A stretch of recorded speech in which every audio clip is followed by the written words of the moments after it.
The Stewart County Board of Elections shall conduct municipal elections to be held November 7th and all subsequent municipal elections, including special elections and runoffs. So this is anticipated it can go on until it's terminated, and it can be terminated by either party at any time. Under the Georgia Constitution, intergovernmental agreements can't last longer than 50 years, but I didn't even think it was necessary to put that in. Okay, we have a motion. Do we have a second? Second. All right, any further discussion? All in favor, show of hand. Unanimous. Okay, we go on this zoning and building permit. I think we need to take that up at a workshop so we can get in depth as to what we really want to do. We need some time on that, and we need to try to limit what we put on the workshop so we can get in depth and solve this for once and for all. Okay. Can I just make a quick comment? Yes. The part that you see in green is what we have, those of us in office dealing with this, that is what we have inserted to the most recently approved guidelines and fees, okay? That's all that is. We didn't change any fees. The fees we left the same. We just felt there were places that needed clarification and basically making distinctions between this, that, and other. So if you want to take that up at a work session, that's fine. All right. Now, on this Papa's funeral fund, one of y'all need to take that up. So this, the Pauper's Funeral Fund, I think you have in your package, where is it? Is this in the right. So this was, it was first sent to me from, the coroner provided this as a package that had been based off another county. So I just made some slight changes. We've got a copy of the statute that's relevant on the first page you can look at. So it's pretty much an obligation. When any person dies in this state and the decedent, his or her family, his or her immediate kindred are indigent and unable to provide for decent interment and cremation, the governing authority of the county shall make available some sufficient to provide decent interment or cremation. And then the last sentence, but shall not exceed the lesser of the actual cost of interment or creation.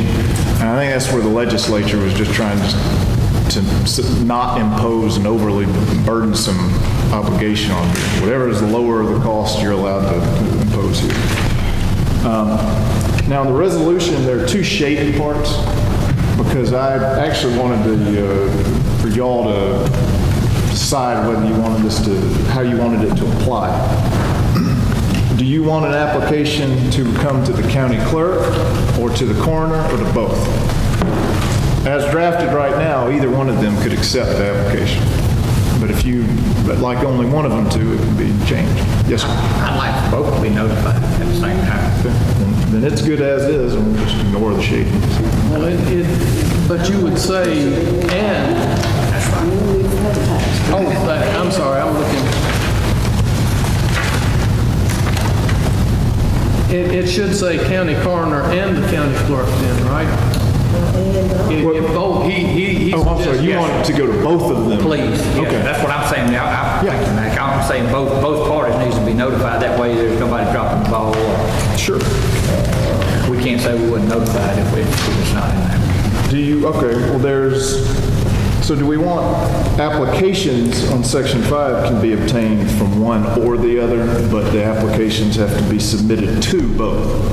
It needs to be just submitted to the county clerk up in the part where the bill is going to be paid. Right, so both of them, to submit an application, you have to give it to both. But do you want to have one place where you can pick them up, or do you? Just you one place. I think one place would be fine. Okay, the coroner or the county clerk? We keep some on her. Yeah. But then again, if you're investigating the death, you shouldn't be out there passing out the application then, no way. So It'd be the commissioner, county clerk. county clerk. They come out county clerks, it's a physical location, it's open 5 days a week. Right. And they can get it instead of trying to run down somebody that's That's in and out. Okay, so I have changed section 2 to read, "The county will not provide funeral assistance for an indigent person unless an application has been submitted to the county coroner and the county clerk." And then on section 5, applications can be obtained from the county clerk, period. That's right. And I think the county coroner plays a part because a lot of time they in touch with the funeral, the funeral homes anyway. Right. Well, but then again, a copy of this ought to be sent to the two businesses, which is funeral directors in the county. And it shouldn't be a part of their duties to say, well, you know, talking to a family member, so, you know, if y'all ain't got all the money, you know, we can give us some money from the county. But you got a lot of stuff in to prove if they really need it in the application. I just read over it, so. I think section 9 looks like it addresses that where if application accepted, the clerk will request an invoice from the funeral home, process payment. If application accepted, the county shall have a lien against the estate of the decedent. That's section 10. And then section 11, I think maybe section 11 addresses what you're talking about. If the application is accepted but later discovered that a funeral home accepted but did not disclose its acceptance of funds from a source other, then the county can pursue any legal remedies for reimbursement. Well, I like it. Y'all need a motion. Can I ask one question before you make your motion? Did it have a fee in there, how much the county would pay? 800. 800, oh, okay. I didn't And see that. that is not, obviously, I didn't come up with the number 800. Well, I think it was because the two we have handled in the past, they were both paid $800, so I guess the chairman and county manager. Just, I think it was coming from White's, I think it was Whitesville that the application that y'all got, they had $800 on there. But like I mentioned, their population is over $28,000 and they was paying $800 compared to Stewart County, 5,777 population. So I felt like $800 was a little bit high for Stewart County.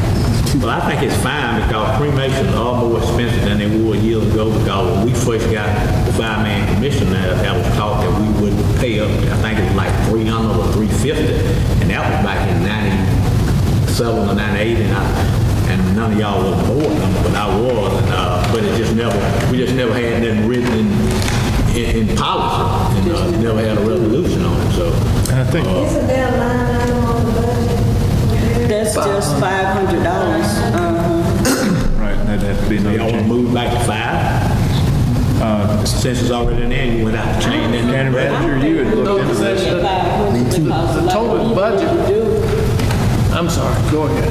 The reason I say at $500 is because 9 times out of 10, if a person is working, someone got relatives working in the county, they give donations and stuff like that. Oh, yeah. So if they gonna cremate and it costs $800 to do it, the county already done put $500 that, and then they're getting money from different places that they can pay the $300. I think we need to Oh, I agree.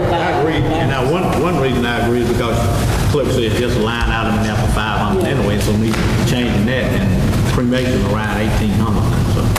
If I can add this, in this current year, our total budget was $500 for this, and it's something that has not come up in modern times until this year. And that's why we're dealing with it now, because we've had 2 applications on us when we weren't budgeted for that. The other thing I wanted to say is that if I understand correctly from the coroner, Ms. Ammons, she has arranged with a funeral business in Columbus to get cremations for $300. But on top of that, there's transportation. Well, we can get it $200. Okay? All right, my motion still up? Yeah. So we want to amend it to 500 or leave it at 800? 500. We'll change it from 800 to 5. Okay. Anyway, we've already spent anyway, so if that's 500, then that's gone, because we done spent 1,600, so. But anyway, You want this effective immediately? immediately. Okay, we got a motion, and do we have a second? Second. A motion and a second. Any further discussion? All in favor, show of hands. Unanimous. On this safety resolution, you want it? Where is that in the book? I handed you the safety resolution. It's, I don't have one in my book. yeah, I put one in there. Remember I went in and saw it there? It's, right after all of these things. Right out the fall revolution. Yeah. It's right in the new business. Well, this is, the safety resolution is,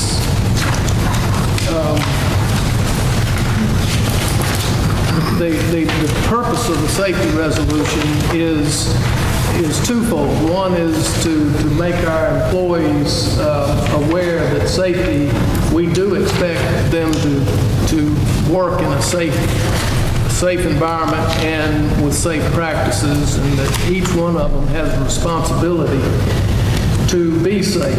And not only that, but the public as well, and the citizens of the county and everybody involved. The other thing is that we have made application now for getting a discount from the safety from the ACCG risk management insurance program.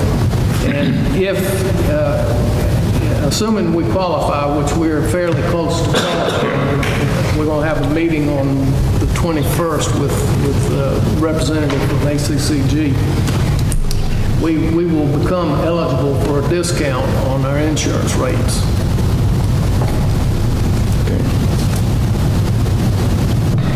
That's it. Any further question on that? Okay, what about this judicial tax sale? Are we gonna vote on that safety? Motion to approve the safety resolution. Okay. Do we have a second? Second. Got a motion and a second. Any further discussion? All in favor? Show of hands. All right. Judicial tax sale. This is a request from our tax commissioner, Kimberly Bass. And let me break it down as simply as I can. We have had tax sales in this county forever. That's not the issue. What's at issue here is that we've had a couple of instances come up where we have large properties, over 100 acres, and small tax amounts. There's, in one case, I think it's like $1,600, in the other case, it's essentially that much, but 2 years involved, 2 years worth of tax. And so if you see what happens, you sell something on the courthouse steps and generate a lot of cash, then that could put the county at risk for legal action on different levels. And so judicial tax sale is a special condition that allows us to have these kinds of sales. I don't mean to suggest that it's not legal the way that we do it, but this gives us additional protections. And you may want to add something to that. The judicial tax sale procedure is slower because it takes 12 months before an action can be brought. The property owner can redeem even up to 60 days after the sale. From the county standpoint, yeah, the best part about it is that it is, the title is clean. All the liens or anything on the land are wiped out by the sale, so that I, for example, wouldn't have to get involved with all the distributions of any excess or whatnot.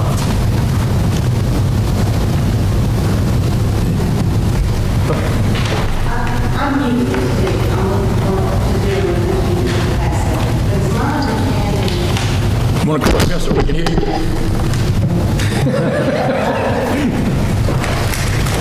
you have a year to redeem your property in a normal tax sale. In a judicial tax sale, which is, you have to pull it because it's considered excess levy. Anything 25% my understanding, I may be wrong, that they can only have 60 days to redeem the property. Right. Instead of After the sale. a year.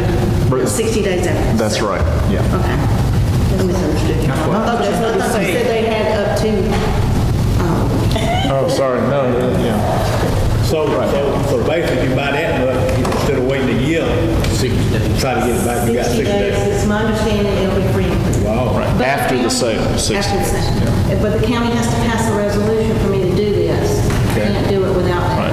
That's right. And if you, once you pass it, then I can do it anytime. Yes, sir.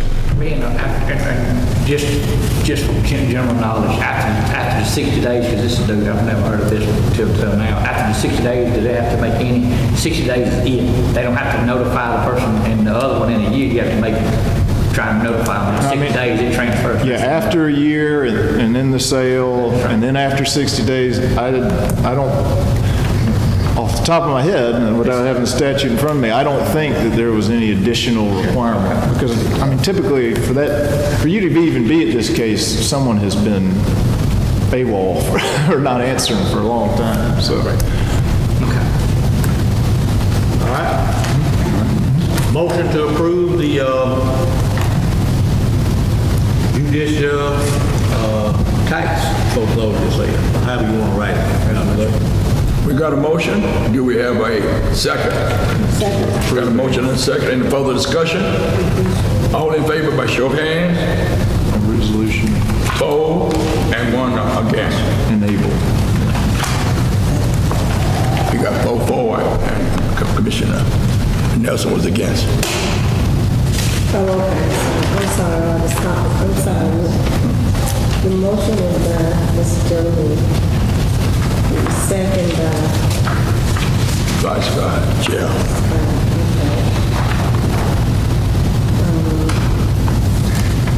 all in favor, okay.